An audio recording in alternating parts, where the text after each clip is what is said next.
familia, para estar entrelazándonos más, uniéndonos, conociéndonos en el amor del Señor, en el amor del Señor, todo es en el amor del Señor. Y qué bueno que hayas traído a unas personas nuevas, hay personas que ya no están tampoco, ¿verdad? Que no los vemos. Gracias, Eric.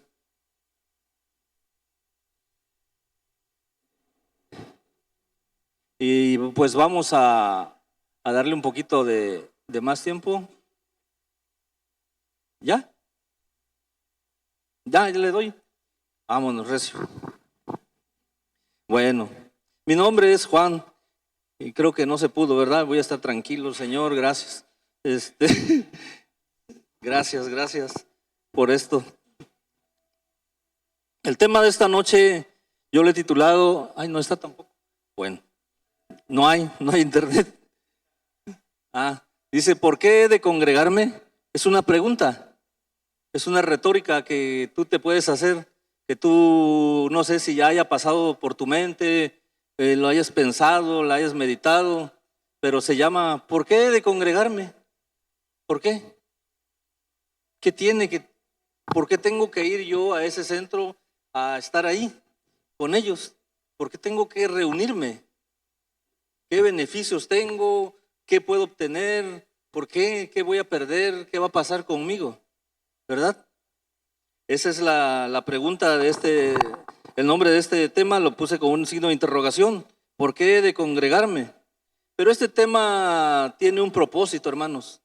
Y el propósito principal es animarnos por medio de la palabra que vamos a ir estudiando, que vamos a ir viendo en esta noche. Vamos a ir estudiándolo poco a poco y vamos a ver por qué es que tenemos que congregarnos. No nada más venimos y jajarajaja, jojorojojo, y nos vamos y cantamos, brincamos y lloramos y hacemos. No, todo tiene un propósito.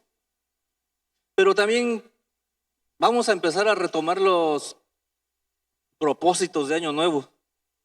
¿Cuántos ya empezaron con sus propósitos de Año Nuevo? Ninguno. Han salido a caminar, dejaron de comer una tortilla, ¿o qué? ¿Qué hicieron? ¿Ya? Bueno, buenas noches a nuestros amigos que nos ven por medio de las redes sociales. Nosotros somos Comunidad de Cristo y le damos la bienvenida de una manera muy cordial. Mi nombre es Juan y estamos con ustedes en esta noche compartiendo el tema ¿por qué he de congregarme? Ese es el título de este tema. Entonces le decía yo, tenemos que verlo, estamos retomando los propósitos de Año Nuevo. ¿Cuál fue tu propósito? ¿Cuál es tu propósito todavía? Porque apenas tenemos 8 días. Hoy es 8 de enero del 2026. Ya, rapidito nos metió enero 2 semanas. 2 semanas ya y ni cuenta nos dimos. Ya parece que acaba de empezar el año y ya estamos a día 8. Estamos iniciando el año. Estamos en la segunda semana, pero también en estas fechas inicia un peregrinar. Inicia un éxodo en el mundo cristiano, cuando menos en México, en Latinoamérica. Yo porque pues nunca he salido al extranjero, ¿verdad? No les puedo decir, no, pues allá en Estados Unidos, en Colombia. No, pues yo nada más conozco de aquí a Caleta y por aquí nada más, son mis terrenos. Entonces, pues en lo que yo conozco, empieza un éxodo, una migración de cristianos. Unos están en una iglesia y de repente se van a otros. Empieza el éxodo y se vale. Eres libre. Comunidad de Cristo no aprisiona a nadie, no es propietario de nadie, tú eres libre. Eres libre. Vemos que si te das cuenta y eres observador, ya no hay tantas personas que estaban antes, pero también hay personas nuevas. Hay personas nuevas que van llegando y todos son bienvenidos. Todos somos bienvenidos. De cualquier congregación, de cualquier denominación, de donde vengas, eres bienvenido. Te esperamos y te recibimos con los brazos abiertos en este inicio de año, porque es un éxodo. Decía un pastor que vino, el hermano Jorge, a mí se me quedó muy grabado eso. Dice que tomó como referencia a la mujer samaritana, ¿no? Que el Señor le dijo, 5 marido has tenido y el que tienes tampoco es tu marido. Y ahora dice 5 pastores has tenido, pero el que tienes tampoco es tu pastor. Entonces no se sientan mal, no se sientan mal. Bienvenidos todos y todo se vale, tú eres libre, somos libres.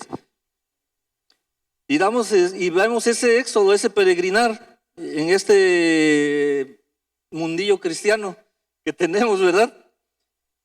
Y las personas, el número 1,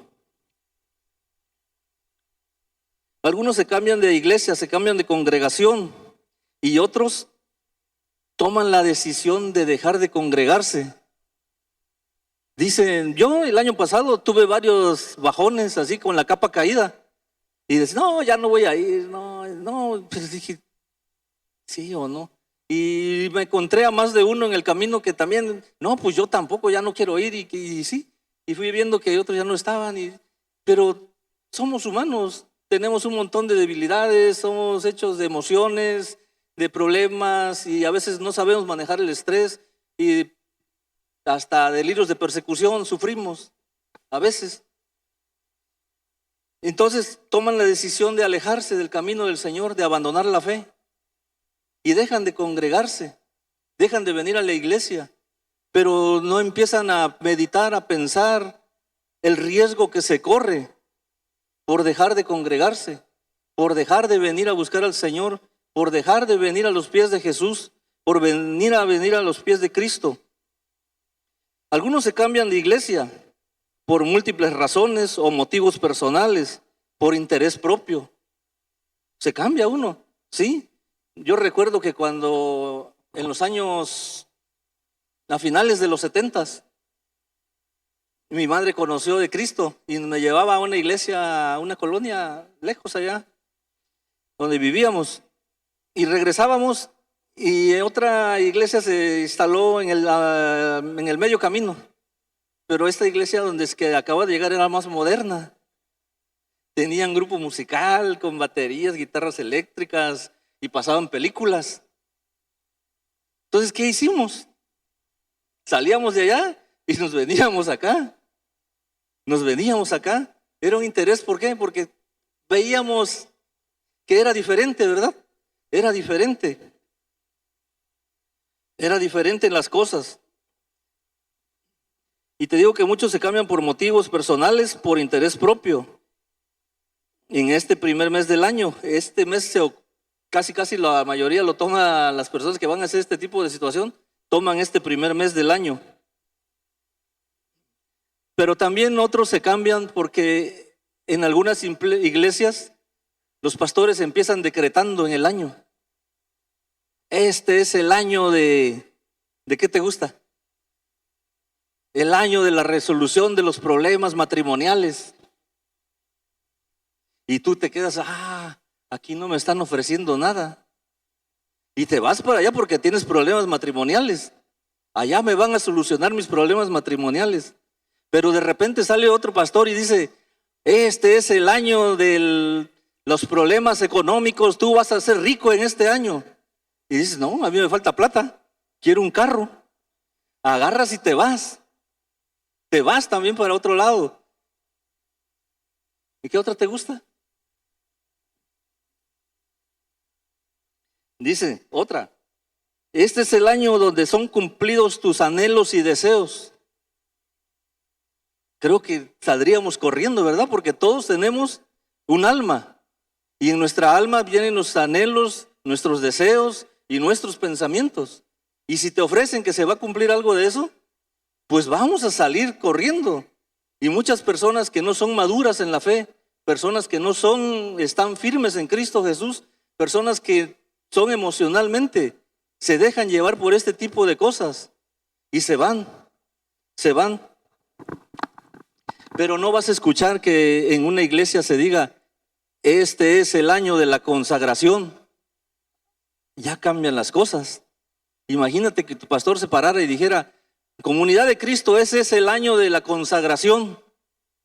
¿Qué empiezas a pensar en la consagración? Ya no nos reímos. ¿Por qué? Porque la consagración duele. Hablábamos con el hermano Jorge hace rato. Me decía de cómo se purifica. Hay que quitarse, hay que rasgarse, hay que quitar lo que no sirve. Y eso es la consagración, apartarse, negarse a sí mismo, morir a nuestros deseos carnales, a nuestros deseos materiales, morir. Y como que nadie va a querer venir, ¿verdad? Nadie va a querer venir. Si nos dicen que es el año de la consagración, o que te digan, este es el año de salir a visitar enfermos al hospital, vamos a hacer equipos, cuadrillas, y vamos a llevar atoles, tamales, unos van a repartir afuera a los familiares, y otros van a salir y van a pasar orando por los enfermos dentro del hospital. Híjole, me van a ver orando por los enfermos y no quiero que sepan que soy cristiano. Como que esos tipos de decretos no nos gustan. No nos gustan ese tipo de decretos. O que te dijeran, este es el año de la obediencia a Dios. ¿A quién le gusta obedecer? Híjole, de este lado nada más obedecen. Los demás ni en su trabajo obedecen, les dicen su jefe, oye, ve, llévate unos cables para allá. Sí, ahorita que me levante. No nos gusta obedecer. Imagínate que fueran ese tipo de decretos. Cuando menos en Comunidad de Cristo, cada domingo nuestro pastor recuerda lo que dice Lucas 4, 18 y 19. Te lo voy a decir. Lucas 4, 18 y 19 dice así, que debemos dar las buenas nuevas a los pobres. Debemos dar las buenas nuevas a los pobres, sanar a los quebrantados de corazón, pregonar la libertad a los cautivos, dar vista a los ciegos, poner en libertad a los oprimidos. Eso. Pero el versículo 19, ese debería ser el decreto de todas las iglesias en general. Ese versículo debería ser el decreto. Decir así, como dijo el Jesús, dice, predicar el año agradable del Señor. Predicar el año agradable del Señor. Ese debería ser el verdadero decreto. No decretar mafufadas así de que, ay, te va a ir bien y vas a salir de pobre y todo eso. No. Bueno, ya robé su atención, ya los puse a pensar, ahora sí vamos a entrar al tema. ¿Por qué he de congregarme? Volvemos al tema. ¿Por qué he de congregarme? Vamos a ver unos puntos de por qué tenemos que congregarnos.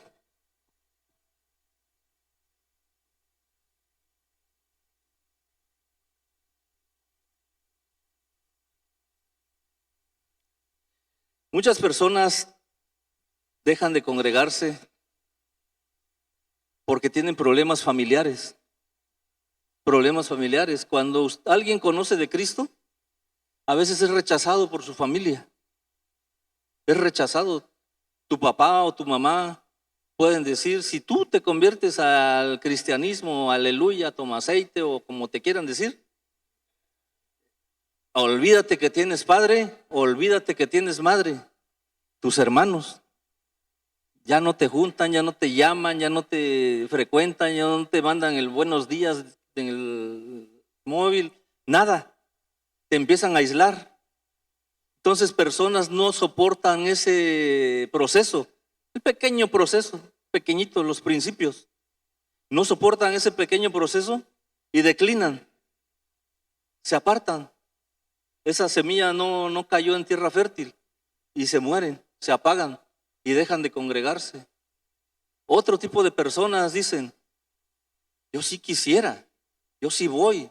Lo invitas a la reunión, lo invitas al grupo, lo invitas a la célula, y viene. Y dice, yo también quisiera que se hiciera en mi casa. Tengo espacio, tengo sillas, tengo mesas. ¿Por qué no vienen? Y tú, bien mandado por Cristo Jesús, vas y empiezas a compartir en esa casa.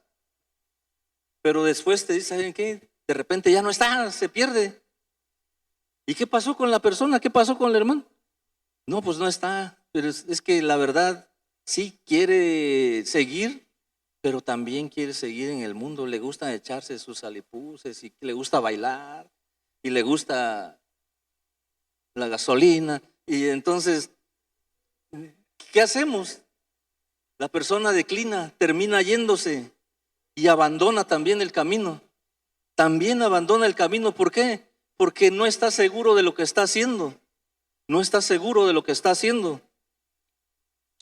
Y otro grupo lo abandona en lo que se resume en lo que acabamos de hablar ahorita, los 2 puntos primeros, el pecado.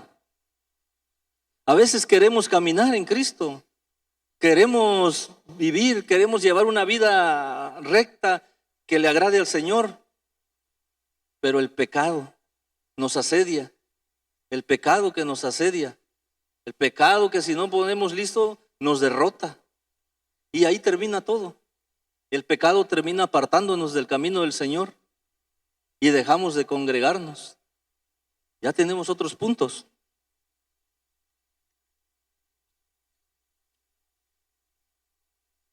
Pero dice, yo te voy a invitar que cualquiera que sea tu situación, cualquiera que sea el motivo que estés pasando en este 2026, ya estamos en los primeros días. Nadie nos asegura que lo vayamos a terminar. No estamos seguros. Unos piensan, no, yo estoy joven, no sabemos. Nadie tiene la vida comprada. Nadie sabe si vamos a terminar el 2026. Algunos van a tener pérdidas de familias, otros van a tener familia nueva, les van a hacer un nieto, un hijo, un sobrino, o muy cercano, nieto o hijo. Pero otros van a tener unas pérdidas también. Y no es profecía porque no soy profeta. Entonces van a tener pérdidas también, va a haber pérdidas. No sabemos quién. No sabemos quiénes vayamos a terminar el 2026. Estamos así, mira, de entrar a una tercera guerra mundial. Y si eso llegara a pasar, te aseguro que algunos morirían de puro miedo, se infartarían de puro miedo. ¿Por qué? Porque fuimos una generación que no ha pasado problemas bélicos. Somos una generación que está creciendo desordenadamente, con toda la libertad, con todas las comodidades, con todo lo que se pueda ofrecer. Ahora hasta el gobierno nos mantiene. Así que así estamos, así de que se desate una tercera guerra mundial. Entonces, ¿por qué tenemos que congregarnos? ¿Por qué?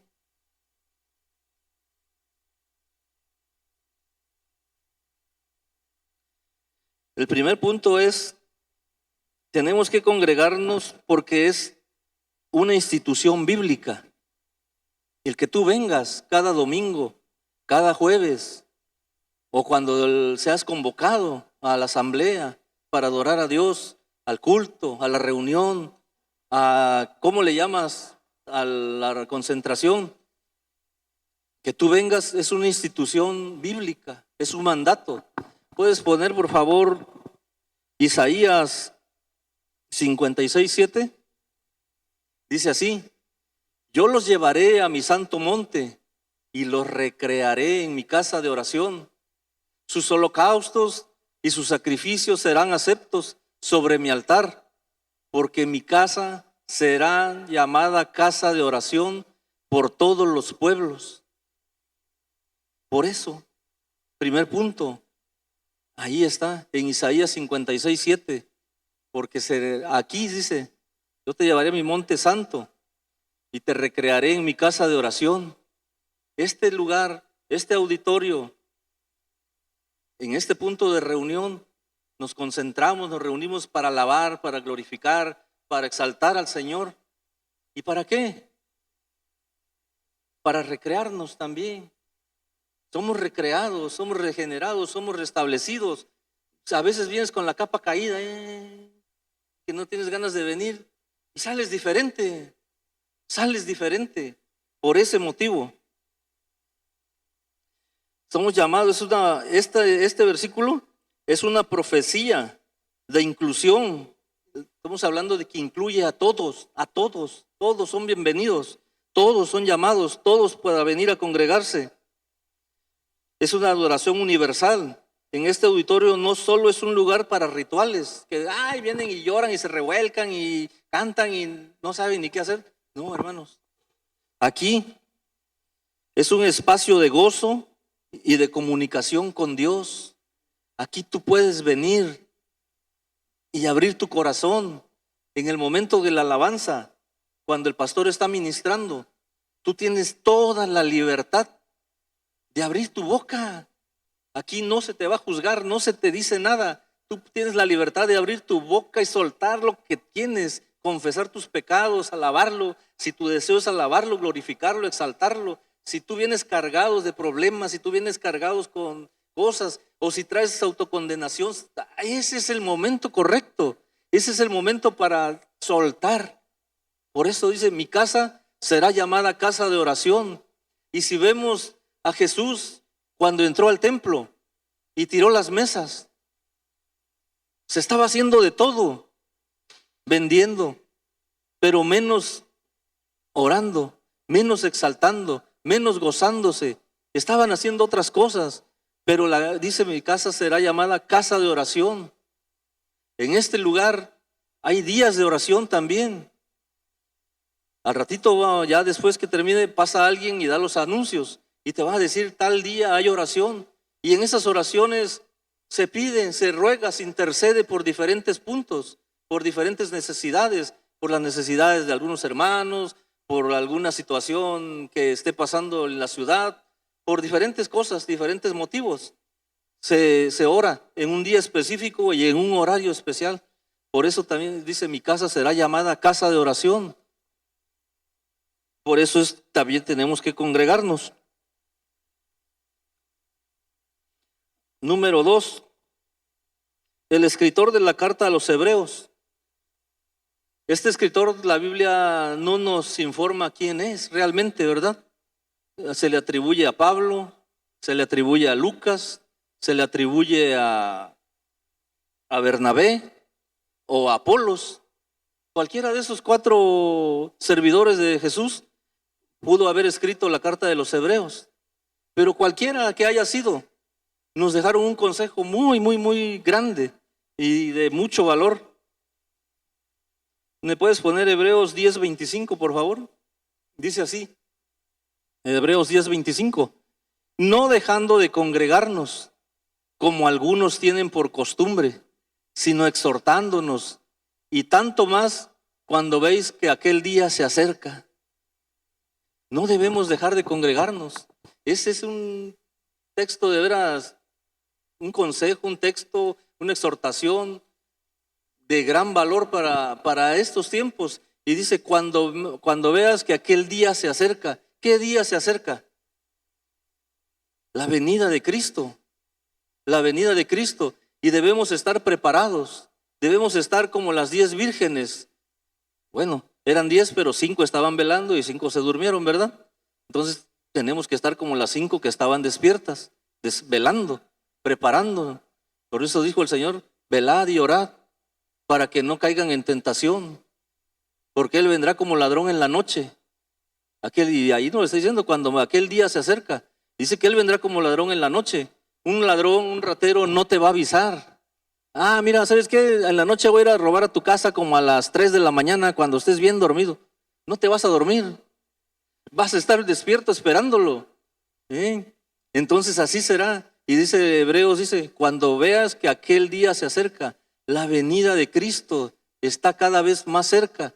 Muchos dirán, no es cierto, tienen más de 2000 años y Cristo no ha venido. Pablo se murió diciendo que Cristo venía en esa generación y no vino. Pero hermanos, al parecer, pareciera que esta sería la generación que nos tocaría ver la venida de Cristo, si estamos vivos. Pareciera, al ritmo que vamos y las cosas que están sucediendo, pareciera que esta generación es la generación que le va a tocar ver la venida de Cristo. Y si ya estamos dormidos o muertos, como dice la Biblia, pues vamos a resucitar primero. Tenemos esperanza. Vamos a resucitar primero, si así fuera.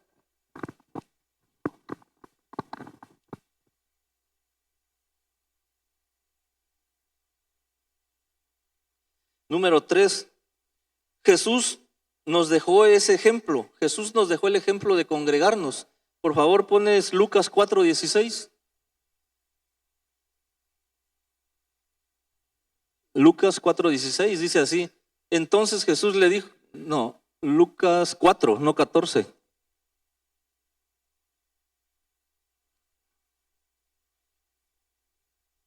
Jesús nos dejó el ejemplo de congregarnos. Dice,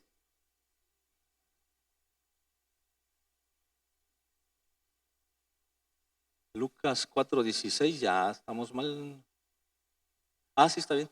Dice, y vino a Nazaret donde se había criado en el día de reposo y entró a la sinagoga conforme a su costumbre y se levantó a leer. Jesús tenía el hábito de todos los sábados asistir a la sinagoga. Él era un hábito y dijo que fuéramos imitadores de él, ¿verdad? Pablo nos dice, sed imitadores de Cristo. Y si no pueden imitar a Cristo, imítenme a mí, dijo Pablo. Entonces Jesús nos deja ese ejemplo de que él cada semana, cada sábado asistía a la sinagoga. Él estaba ahí. Si recordamos un poquito, cuando él era niño y sus padres subieron a adorar en una ocasión, cuando ya iban de regreso, se dieron cuenta que él no venía con ellos y era un niño aproximadamente como de 12 años tal vez. Ya llevaban 2 días de camino y el niño, no, pues ahí viene. Y se pusieron a buscarlo y no lo encontraron. Entonces les tocó regresar otra vez a donde estaban y buscaron en la sinagoga y dice la Biblia que ahí estaba él en medio de los maestros haciéndoles preguntas. O sea, desde pequeño él ya tenía el hábito de congregarse, el congregarse. Número 4, debemos congregarnos porque somos parte del cuerpo de Cristo. Tú y yo somos parte del cuerpo de Cristo. Por eso, somos parte del cuerpo de Cristo como creyentes. Cada uno es un miembro individual con una función. ¿Sí? ¿Sí me entendiste? Dice, cada uno es miembro individual con una función. Todos tenemos una función. Y comparamos, la Escritura compara a la iglesia como el cuerpo de Cristo. Nuestro cuerpo está constituido de cabeza, brazos, manos, piernas, estómago, intestinos, corazón, hígado, todo. Y cada órgano o cada parte de nuestro cuerpo tiene una función individual. No todos hacen lo mismo. El cuello sirve para girar la cabeza. El brazo, pues para levantar la mano. Pero la que tiene más funciones es la mano en esta parte. Porque la mano te lleva la comida, te rasca, te la limpia, te asea, todas las cosas, muchas cosas. Los pies sirven para caminar. Igualmente el cuerpo de Cristo dice que todos somos individual, pero con diferentes funciones. Con diferentes funciones. A todos y cada uno de nosotros el Señor nos dio dones. Nos dio dones y nos dio talentos. Cuando menos un talento tenemos cada uno. Uno, cuando menos uno. Y yo no me había dado cuenta. Y ahora que me veo involucrado en varias cosas, digo, Señor, ¿por qué me diste tanto? ¿Por qué me diste tanto? ¿Qué voy a hacer? Creo que los tengo enterrados. Entonces, cuando menos uno tienes. Y ese necesitas ponerlo en servicio. Necesitas poner ese don, ese talento que el Señor te dio en servicio. No debes enterrarlo, como hicieron cuando el Señor a uno le dio 5 talentos, a otro le dio ¿cuántos? 2, no hay 10. Varios se equivocan y dicen, a alguno le dio 10, a otro le dio 5 y a otro le dio 1. No, dio 5, dio 2 y dio 1. Y cuando menos tú o yo tenemos un talento, y con ese talento debemos de servir al Señor. El que le dio 5 lo puso a trabajar y le dio 10 cuando vino el Señor. Así es, le dio 10. Al que le dio 2 los puso a trabajar y cuando vino el Señor le dio 4. Pero el que le dio 1 dice, yo nada más tengo 1. Hizo un hoyo y lo enterró. Lo enterró, ¿por qué? Nada más tengo 1. Pero ese 1 te sirve para venir a barrer la iglesia. Ese uno te sirve para venir a lavar los baños. Ese uno te sirve para venir a moverle la computadora. Ese uno te sirve para sentarte ahí. Nunca había estado en ese banco. El domingo pasado me tocó estar ahí y la verdad, no te puedes distraer. No te puedes distraer en ese banco. Yo estoy quietecito y no hay problema conmigo. No hay problema conmigo. Entonces me tocó estar ahí, la verdad me mareé porque quería ver la pantalla y quería ver aquí, quería seguir al predicador y Señor, dije, creo que me voy a caer de acá arriba. Dije, Ponchito, ¿dónde estás? Me acordé de Ponchito, dije, ¿dónde estás, Ponchito? Pero sí, la verdad, un talento te puede servir para estar ahí. Ponchito pone a trabajar su talento en esa cámara, allí. Entonces todos tenemos talentos, hermanos, y todos somos parte del cuerpo de Cristo y todos tenemos una función específica. Todos. Nadie sobra en el cuerpo de Cristo, pero lo que nos debe tener es la unidad. La unidad. Debemos de estar unidos en el Señor. Hay diversidad en la iglesia, pero todos somos necesarios y todos somos valiosos en el funcionamiento del todo. La iglesia es el cuerpo de Cristo y la cabeza es Cristo. Él es la cabeza. Ninguno de nosotros, por ser parte del cuerpo de Cristo, debemos pensar, no, es que sin mí la iglesia no camina. No, mi hermano, estamos equivocados si tenemos ese tipo de pensamiento. La iglesia la hace caminar Jesús. ¿Por qué? Porque Él es la cabeza. Él es la cabeza de la iglesia. Ahora, número 5. ¿Por qué debemos congregarnos? Debemos congregarnos para glorificar a Dios por lo que Él es y lo que Él ha hecho. Por eso nada más. Por lo que Él es. ¿Quién es? Es Dios Todopoderoso, es nuestro Creador. Dios es amor. ¿Qué más? ¿Cuáles son los atributos de Dios? Sígale, échele. Es nuestro Salvador. ¿Y qué ha hecho? ¿Qué ha hecho con nosotros?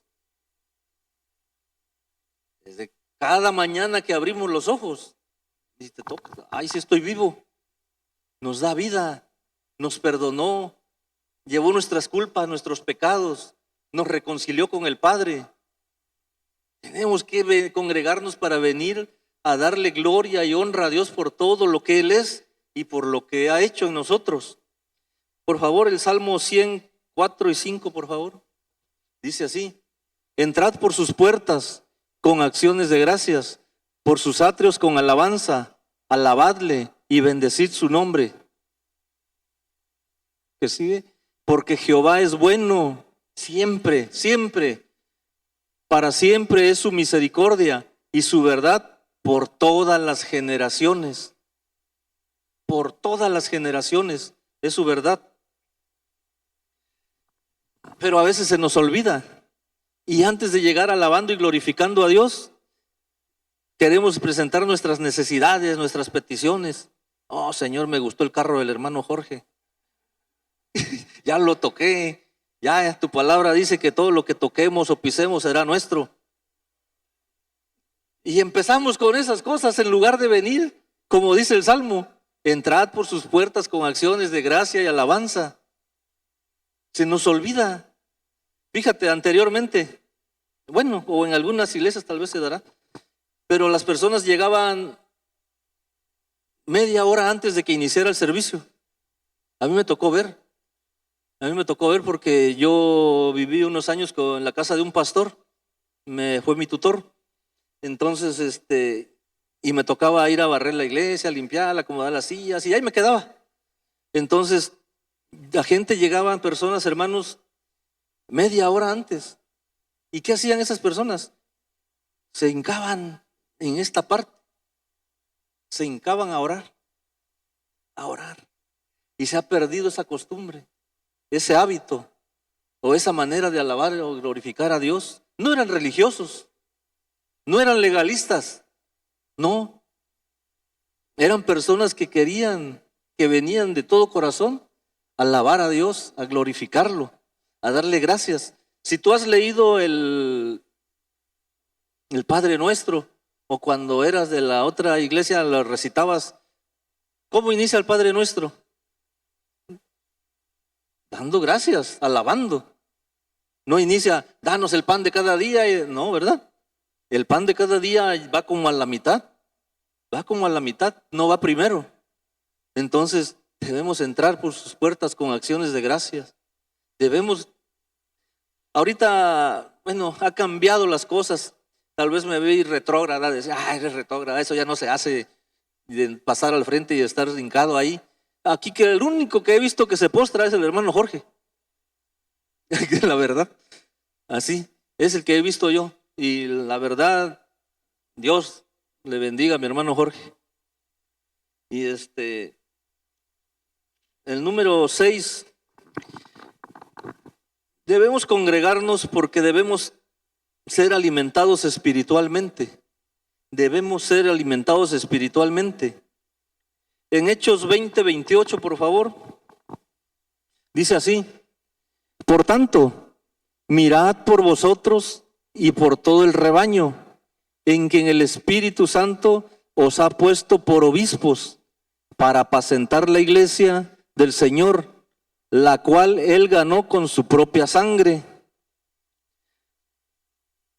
Aquí Pablo estaba exhortando a la iglesia de Éfeso, a los ancianos de la iglesia de Éfeso. Los estaba exhortando, les estaba llamando, les estaba diciendo. Aquí en este caso sería esta exhortación al pastor, ¿verdad? Al pastor. Dice, por tanto mirad por vosotros y por todo el rebaño en que el Espíritu Santo os ha puesto por obispos, para apacentar la iglesia del Señor, la cual Él ganó con su propia sangre.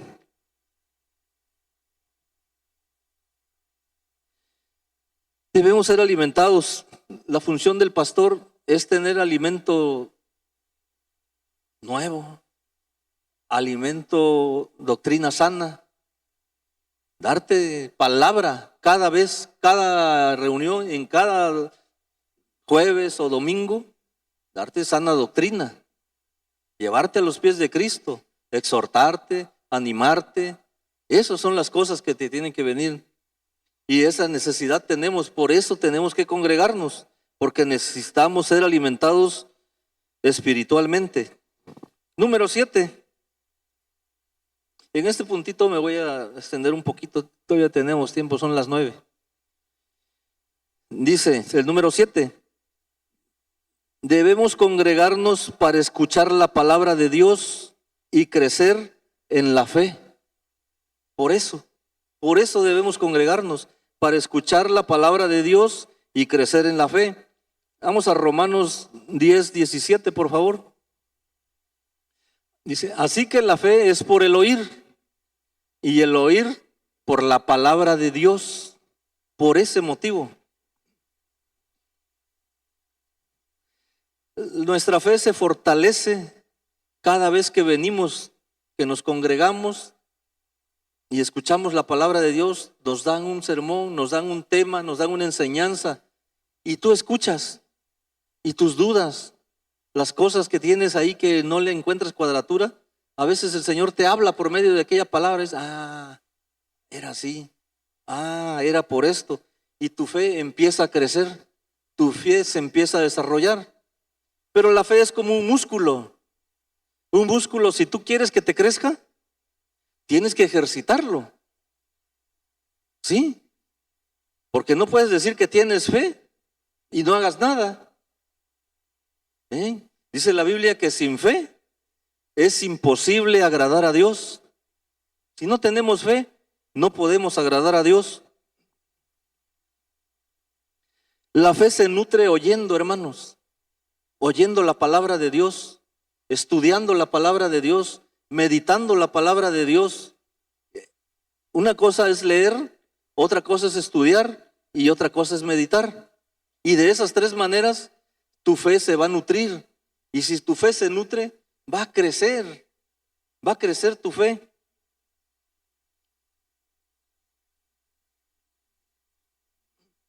voy a hablar un poquito de personajes bíblicos para que veas la fe en acción. Vamos a hablar un poquito de Naamán.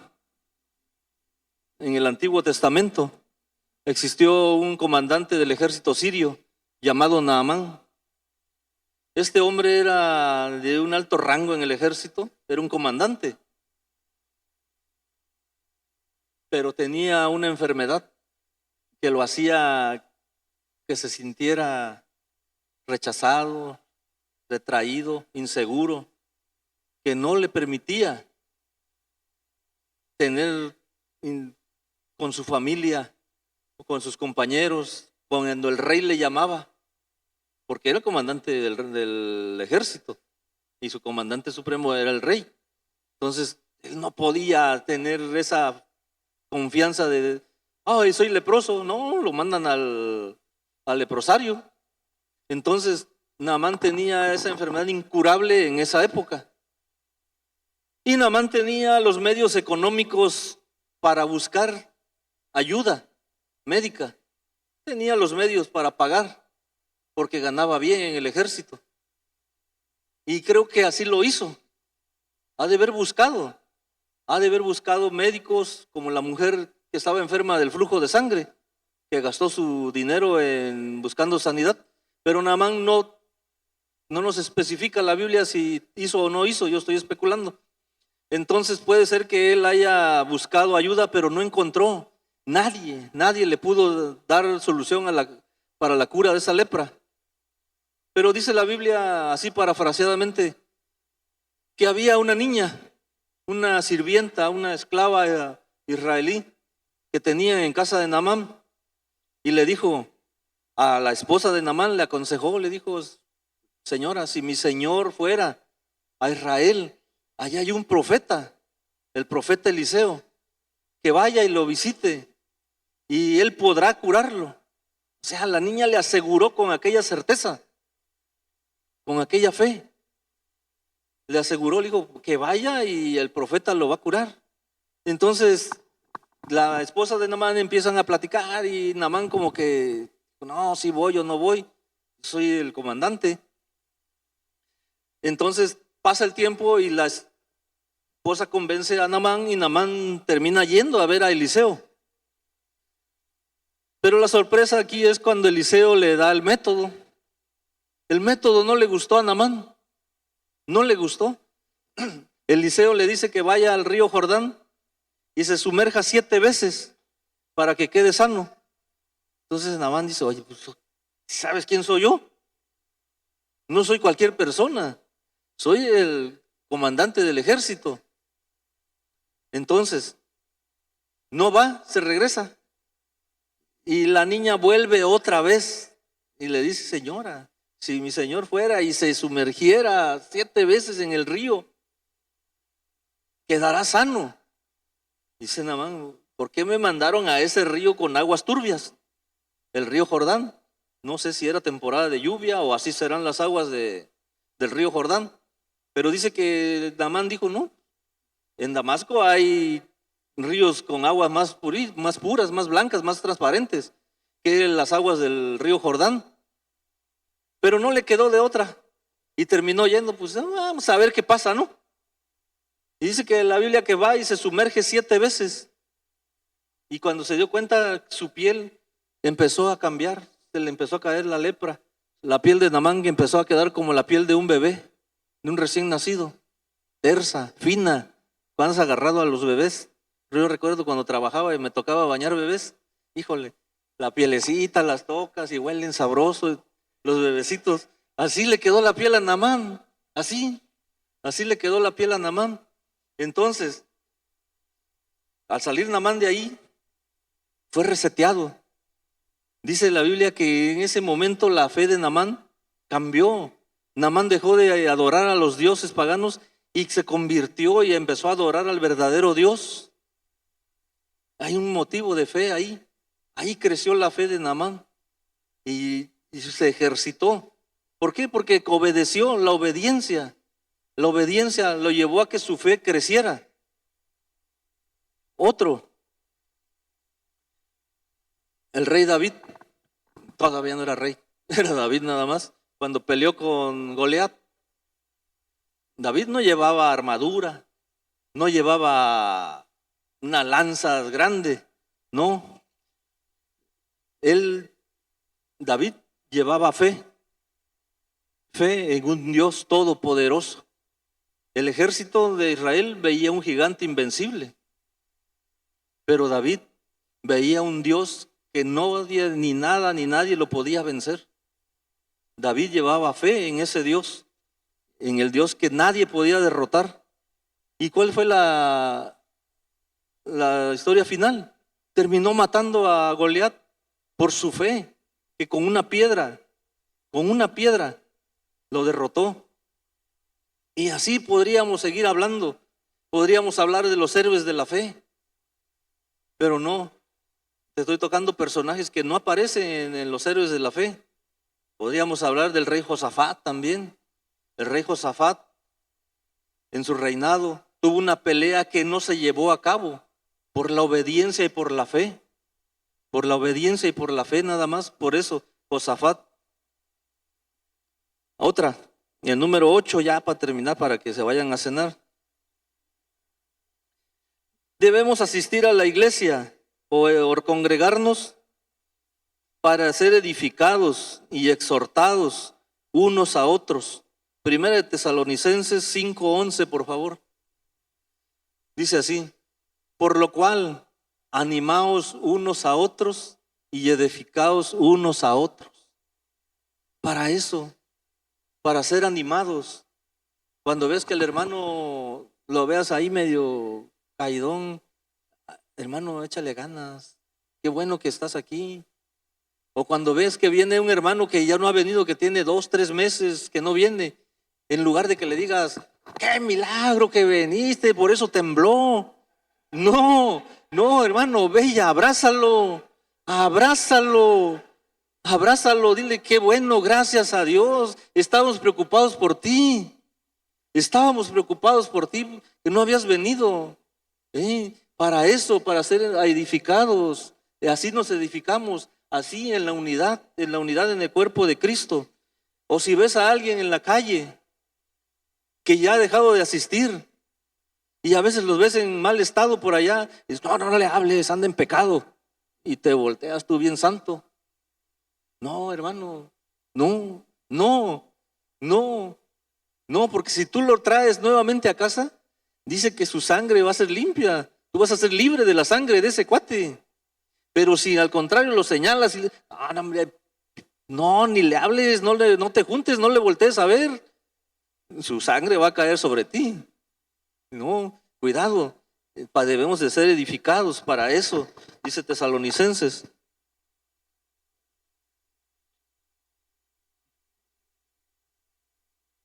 Debemos fomentar el valor y animarnos y edificarnos, construir esa unidad mutuamente. Hermanos, este versículo de Tesalonicenses, 1 Tesalonicenses 5:11, es un pedacito nada más, pero en realidad en tu casa puedes leer con calma desde el capítulo 5, del 11 al 22, y ahí Pablo nos relata las prácticas de la vida cristiana y nos habla de respetar a nuestros líderes, tener paciencia. Muchos llegaron tarde cuando repartieron la paciencia. Tener paciencia, no pagar mal por mal. ¿Te hacen mal? Es que me sacó la lengua, no me habló, no me saludó. ¿Y ya te sentiste? No pagar mal por mal. Buscar siempre el bien, siempre buscar el bien. Y además, estar contentos. Fíjate, es una indicación del apóstol Pablo de que estemos contentos. Y a veces nos cuesta trabajo estar contentos. Nos vemos al espejo y nos enojamos con nosotros mismos. Te enojas contigo mismo. Dice que debemos de estar contentos. Sí, te ves al espejo y te dejas de hablar 3 días. Ya no te ves. Pasas por el espejo y te agachas. No, debes de estar contento, debes de estar gozoso, alegre. Esa es la indicación. Debemos de orar y dar gracias. No debemos apagar el espíritu, hermanos. En otros dice, no contristemos al Espíritu Santo. Que no contristemos. Fíjate, esto es bien profundo, este pedacito, esta palabra. No contristar al Espíritu. Dice que la Biblia que somos hechos a la imagen y semejanza de Dios. Tenemos cuerpo, espíritu y alma. Y en nuestra alma hay emociones y pensamientos, deseos. Y cuando alguien nos dice algo, nos hiere, ¿qué pasa? Nos agüitamos, nos entristecemos o pasa algo. Y lo mismo pasa con el Espíritu Santo. Y la indicación dice, no contristes al Espíritu Santo. O sea, tú y yo tenemos esa horrible capacidad de contristar al Espíritu Santo, entristecerlo. Entristecerlo es lo que dice. Si tú lo estudias y lo lees y investigas, te das cuenta. Dice, el Espíritu Santo tiene sentimientos y se pone triste con nuestras acciones. Se pone triste con nuestras acciones. Y dices, ¡ay, a poco yo! Un humano mortal finito. Puedes. ¿Por qué? Porque cuando tú te arrepentiste, cuando tú te rendiste a Cristo, cuando tú dijiste, Señor, quiero que seas mi Salvador, Él depositó su Espíritu en ti y en mí. Y con nuestros actos, con nuestros hechos, con nuestras palabras, lo contristamos sin darnos cuenta. Y Él sufre, como tú y como yo. Cuando tu esposa o tu esposo te dice algo o no te dan de comer, se siente mal. Así que cuidado. El último, debemos examinar todo, hermano. No debemos tragarnos todo lo que nos predican, todo lo que nos hablan. Lo que yo te estoy hablando en esta noche, debes de ser como los de Iglesia de Berea. Meditar, estudiar. ¿Sí será cierto lo que me dijo ese viejillo? ¿Sí será cierto lo que me dijo? ¿O nada más se lo sacó de la manga? No, investiga. Ponte en tus apuntes si eres de los que anotan. No, sí tienes razón. Tiene fundamento. No te examina las cosas. No te creas todo lo que te dicen. No todo lo que brilla es oro. Pues este es el tema de esta noche. Son consejos para iniciar el año, para animarte, para que en este año verdaderamente el deseo en mi corazón es que no te desanimes, que no dejes de congregarte por ningún motivo. Así estés bailando con la más fea. No dejes de congregarte. No dejes de congregarte. Aférrate. Dice la palabra, ceñid nuestros lomos, porque ha llegado el momento. Entonces, este es el tema. Te invito a que cierres tus ojos y vamos a hacer una oración.